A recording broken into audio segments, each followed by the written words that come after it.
저 사람은 주식을 진짜 잘해서 돈을 맨날 저렇게 잘 버나 보다. 그게 아니거든요. 진짜 죽을 정도로 공부도 많이 했고.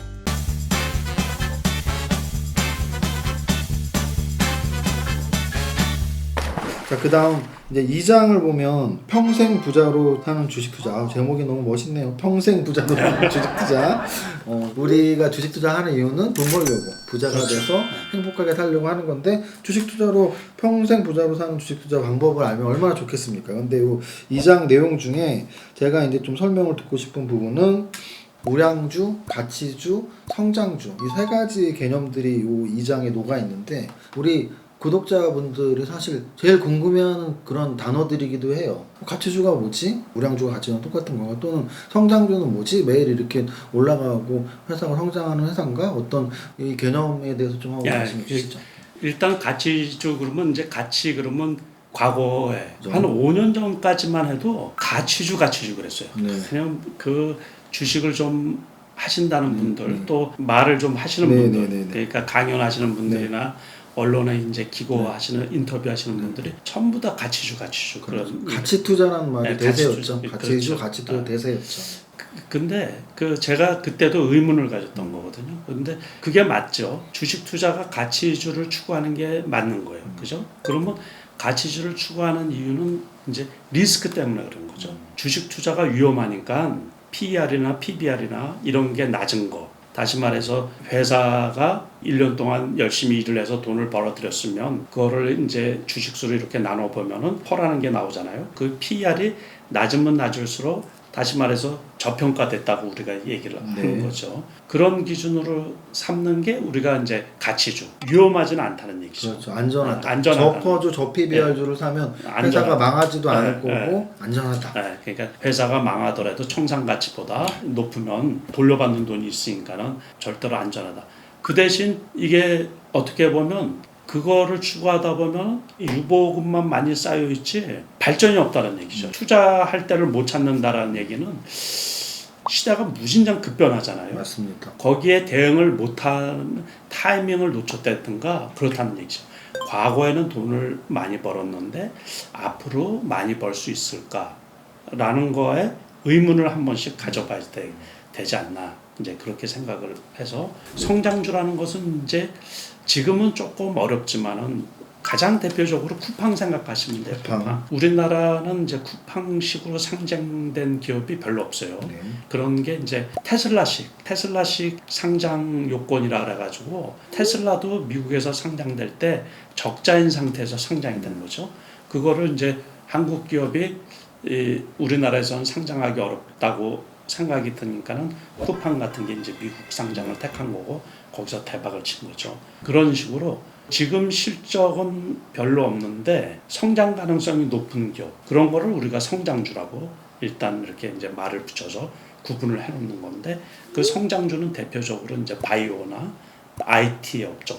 지금은 2차 전지 같은 경우 말씀드렸던 LG화학이라든가 삼성 SDI나 뭐 SK이노베이션은 지난해만 해도 적자가 엄청 크잖아요.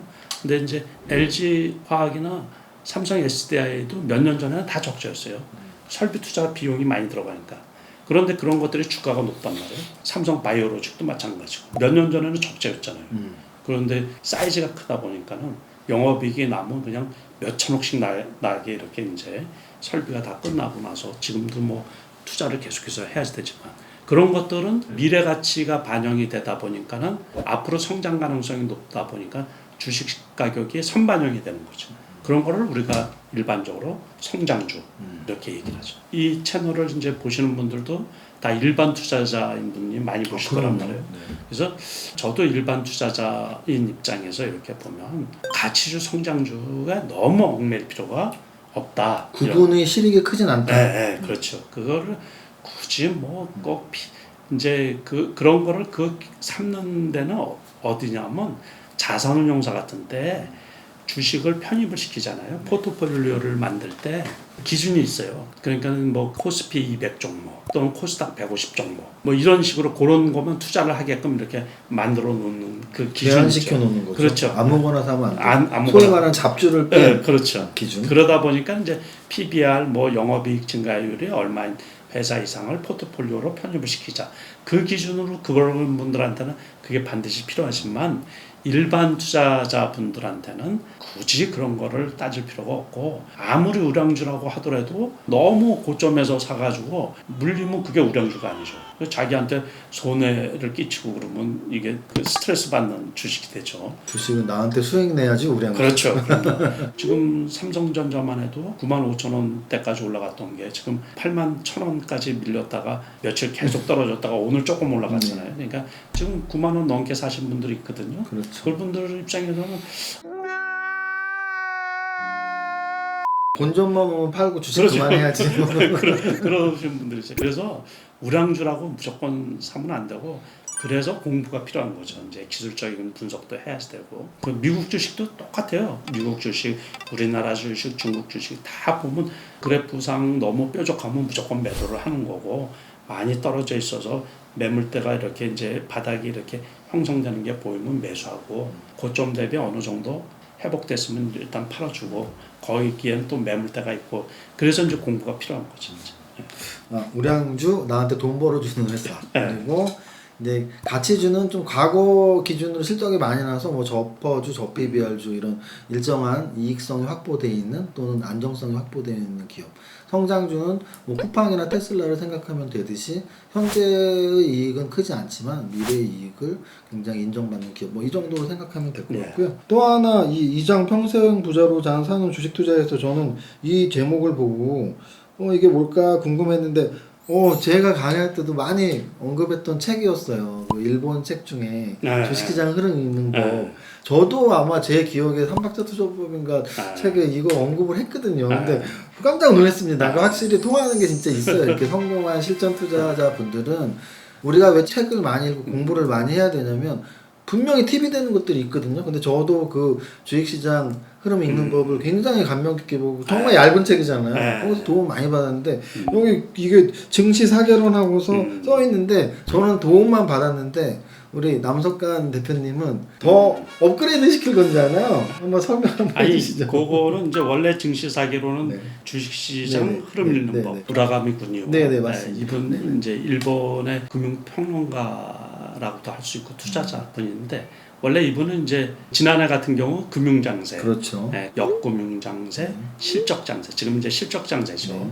역실적장세 이렇게 해서 4개로 나눈 거죠. 그래서 거기에 맞춰가지고 이럴 때는 어떤 주식들이 좋고 어떤 주식들이 좋다. 이제 그런 건데 제가 말씀드리는 이제 4개로는 그냥 우리나라 이렇게 실적을 제가 그 수십 년간 주식 투자를 그래도 30년 넘게 해보면서 관찰을 해보니까 1분기 때의 장이 좋은 때는 별로 없어요. 1분기, 2분기, 3분기, 4분기 중에 1월, 2월, 3월을 말하는 거죠. 특히 2월 달이 주식이 좋은 때는 거의 없어요. 거의. 원래 1월 효과라는 게 있잖아요. 그래서 1월 효과가 보통 반짝여서 길게 가면 한 2주 가더라고요. 2주. 2월 달 돼서는 보통 급락할 때가 많아요. 보통. 그런데 1분기에 장이 나쁘면 무조건 매수 타이밍이에요. 왜냐면 2분기에 좋아지나요? 네. 그거를 수십 년간 관찰을 하면서 얻은 게 왜 그런가 이렇게 해봤더니 연초에 이렇게 뭐 나쁜 일이 터지잖아요. 그러면 사람들이 극복을 할 수 있는 그 시간이라는 게 있거든요. 4분기 때 나쁜 일이 터지잖아요. 그러면 1년 단위로 해서 수습할 기간이 짧아요. 그러니까 주가가 그냥 폭락을 하는 거예요. 그러니까 우리나라 IMF도 그렇고 미국의 금융위기 때 2008년도 금융위기 때도 그랬고 9.11 테러 같은 것도 9월 11일이었죠. 그렇다 보면 그 영향이 그 가을 내내 받아요. 회복할 기간이 없는데 2월 달쯤에 악재가 나와서 막 제가 원래는 이제 코로나 때문에 작년에는 해외여행을 2군데밖에 못했거든요. 1월달, 2월달에. 뭐 해외에 나가 있을 때도 뭐 국내 주식 막 폭락했다고 해가지고 연락 오고 막 그래요. 그래서 이제 그때가 보면 2월달일 때가 제일 많아요. 그런데 2월달은 무조건 뭐라고요? 매수하라. 극복을 할 수 있는 매수해라. 극복을 할 수 있는. 제가 3월 초순인가 다른 채널에서 제가 그랬어요. 올해 장도 최악으로 보면은 2,900이고 2,950이면 끝이다고 그랬거든요. 결국에는 이제 지수가 1분기가 끝나고 나서 이제 회복이 조금 되잖아요. 네. 그래서 주식장이 제일 좋은 때가 4월달, 5월달 보통 4월. 4월, 5월달에 주식하기가 제일 좋은 달이에요. 지금이네요, 딱. 오늘 녹화일이 지금 4월 13일인데 네, 4월 기준으로. 4월달, 5월달이고 이제 4월달, 5월달 많이 올라가면 6월달에 이렇게 이제 급락할 때도 있고 막 이렇게 혼동이고 그러거든요. 그게 이제 제가 말하는 우리나라 증시 사기론. 봄, 여름, 가을, 겨울 같은 네, 거. 그런 식으로 이제 그렇게 해서 이제 제가 이렇게 쭉 경험한 거로 봐서 이제 구분해 놓은 게 제가 말하는 증시 사기론. 그러니까 우라가미 군요 그분이 해놓은 증시 사기론하고 조금 좀 차이가 있죠. 우라가미 구묘의 사학에는 금리와 실적을 연관져서 예. 금융장세와 실적장세란 거고, 예. 우리 남석환 대표님의 사학에는 바로 언제 사야 되는 이 시기적 싸움에서 예. 1분기는 좀 예. 대부분 통계적으로 약했고 예. 2분기는 강했다. 근데 이 방송이 지금 4월에 나가고 있으니까 좀 좋은 이론이다. 이제 현재 시점에서는. 근데 이 증시 사계론도 있지만 3장에 보면은 재밌는 이름들이 많아요. 저 이제 제목을 쭉 보면서 내가 아는 내용이네 하는데 이런 내용은 뭘까 궁금하다. 뭐 이런 내용들이 뭐가 있었냐면 정보의 지원 반응 효과, 뭐 약간의 유추는 되지만 사실은 이걸 이제 만드셨으니까 정보의 지원 반응, 정보가 좀 늦게 반응된다는 뜻인가요? 아 그렇죠. 요 이론은 알고 계시면 되게 네, 유용해요. 완전히 네. 왜냐면 3장이 실전 주식 투자로 부자 되기니까 실전 투자의 뭐 전설이니까 이건 진짜 중요한 팁인 거죠. 네. 네. 그래서 정보의 지원 반응 효과는 이제 뭐냐면 주식 가격이 올라가는 이유는 그 정보를 제일 먼저 빨리 한 사람이 주식을 매수하기 때문에 올라가거든요. 그렇죠. 그런데 이제 그게 어느 정도 올라갔다가 이렇게 떨어진다고요. 처음에 올라갈 때는 이렇게 근처에 사람이 매수를 했는데 네. 그 정보가 이렇게 파급이 되잖아요. 네. 그러다가 티커창에 뉴스로 그게 노출이 될 거 네. 아니에요. 네. 그럼 거기에서 주춤했다가 다시 매수세가 확산이 되는 네. 거죠. 그러면서 상한가까지 가는 경우가 네. 있고 네. 매도도 역시 마찬가지예요. 어떤 재료인지 모르는데 주가가 이렇게 떨어졌어요. 네. 그거는 역시 거꾸로 근처에 있는 사람이 제일 빨리 알아서 네. 매도를 한 거란 말이에요. 네. 그게 파급이 되면 될수록 이거 진짜 악재네라고 판단이 들면 따로 보유하고 있던 사람들도 또 이렇게 팔죠. 네. 그렇게 되다 보니까 그 정보가 이렇게 이제 파급이 되다 보면 그날 만약에 한가까지 안 갔더라도 우리가 장 끝난 다음에 직장인 같은 경우는 자기가 갖고 있는데 이게 이렇게 보니까 많이 떨어져 있어요. 이거 보니까 진짜 악재예요. 그러면 그 다음 날에도 팔 거 아니에요? 그렇죠. 그러니까 그 다음 날에도 또 떨어지는 거죠. 그게 정보의 지연 반응. 그러니까 이제 우리가 공시 같은 경우도 마찬가지예요. 네. 배당. 네. 실적이 좋게 나왔다고. 네. 그러니까 예를 들어서 SK 이노베이션하고 네. LG 화학하고 네. 그 합의한 거. 네, 합의. 네, 그것도 원래 뉴스가 그저께 나왔잖아요. 네. 그런데 어제 올라갔다가 주춤했죠. 네. 그런데 오늘 또 오늘 또 올라갔죠. 올랐죠. 네. 그런 식으로 긍정적인 뉴스는 지속적으로 그 효과를 발휘를 하는 거거든요. 이 나쁜 뉴스도 똑같아요. 실적이 나쁘다 그러면은 그 다음 날에도 이렇게 지속적으로 정보가 반영이 되거든요. 네. 그게 바로 정보의 지원 반응 효과. 그러니까는 어떤 것까지 생각을 하냐면 저녁에 TV 뉴스로 나올 건가 안 나올 건가까지도 생각을 하는 거예요. 요게 오늘 밤에 나올까? 아주 큰 뉴스 같은 경우. 네.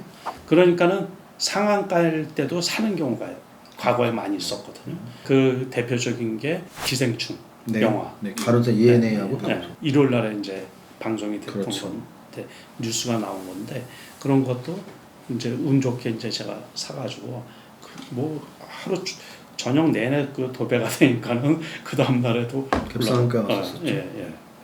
그래서 그런 거를 이렇게 알고 계시면 이런 것도 이게 제 자랑이지만은 저 뺏기기 이런 거 얘기하는 사람이 없거든요. 그런 거 알고 계시면은 그러니까 이게 주식 투자는 아는 만큼 수익이 나는 거예요. 아까 말씀드린 것처럼 장중에 일어나는 것들은 거의 매일 나타난다고 생각을 하시면 되죠. 네.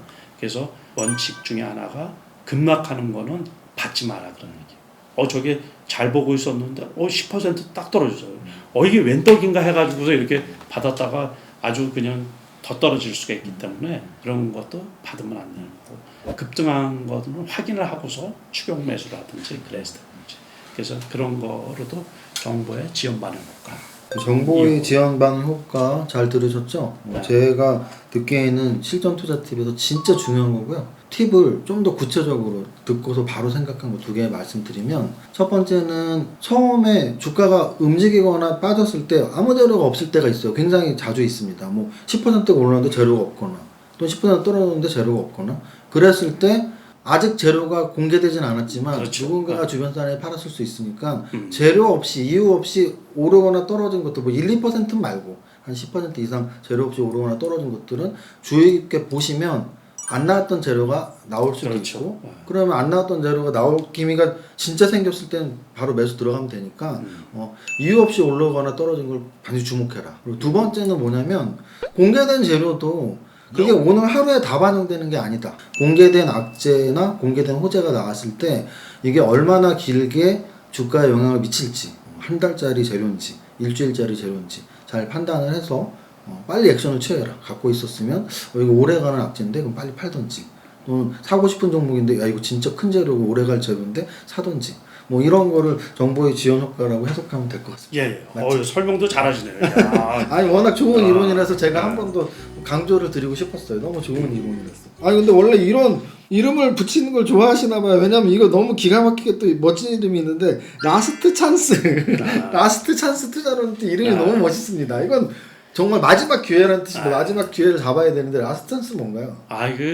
이거는 그 마지막 기회다라는 간절함이 있어야 된다는 얘기죠. 간절함. 예, 그거 없이는 절대로 주식 투자에서 성공하기가 어렵다는 얘기죠. 이거는 개인들의 이 마음, 그렇죠. 마인드를 얘기한 거네요. 마지막 기회다. 맞아요. 그러니까는 주식 투자에서 절실함하고 아주 간절함이 없이 설렁설렁 해가지고선 절대로 돈을 못 벌거든요. 우리 이 대표님도 꽤 오랫동안 하셔봐서 아시겠지만 이 주식 투자에서 이제 제가 돈을 많이 벌었다 그러면 그냥 그 기간이라는 거는 보통 사람들이 다 잊어버려요. 모르고 그냥 저 사람은 주식을 진짜 잘해서 돈을 맨날 저렇게 잘 버나 보다, 그게 아니거든요. 진짜 죽을 정도로 공부도 많이 했고, 그러니까 진짜 이게 내가 마지막 기회다라고, 제가 여러 차례 말씀을 드렸지만 제가 클릭을 하려고 그러다가 손이 떨린 적이 있다니까요. 너무 절박하게 이거 진짜 이건 이게 진짜 해야 되는데. 이거 잘못하면 이거 큰일인데 하니까 이게 손이 떨리더라고요, 진짜.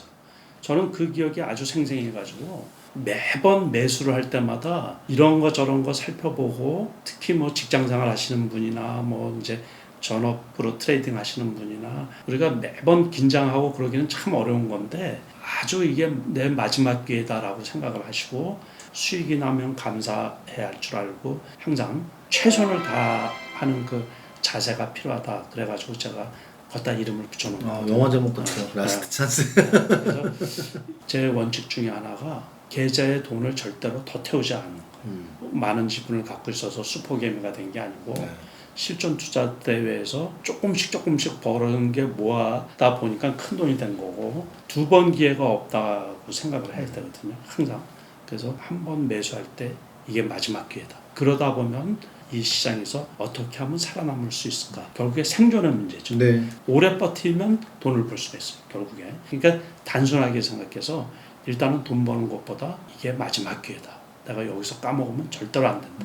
그 생각이 저는 상당히 중요하다고 생각합니다. 너무 좋은 말씀이십니다. 왜냐하면 우리가 특히 주린이 여러분들은 어디서 막 뭐 비법 하나만 뭐 심지어는 종목 하나만 받으면 부자 되는 사람 있는 줄 아시는 건 정말 잘못된 생각이고, 공부는 중요하고 기법 공부 중요하지만 결국은 자기 자신의 태도, 자세, 마음가짐이 진짜 중요한데, 뭐 우리가 주식시장을 전쟁터라고 비유 많이 하잖아요. 예. 전쟁터에서도 배수진 뒤에 이렇게 물을 뒤로 하고 하면 목숨을 걸고 했을 때는 승리 확률이 높아지는 것처럼 늘 절박한 심정으로 마지막 기회라고 생각하면 우리 주식 투자에서의 성공 확률도 분명히 높아질 테니까 좀 진지한 자세로 뭐 이거 이번 건 잘못돼도 되지 이런 게 절대 아니고 그렇게 말씀을 해주셨습니다.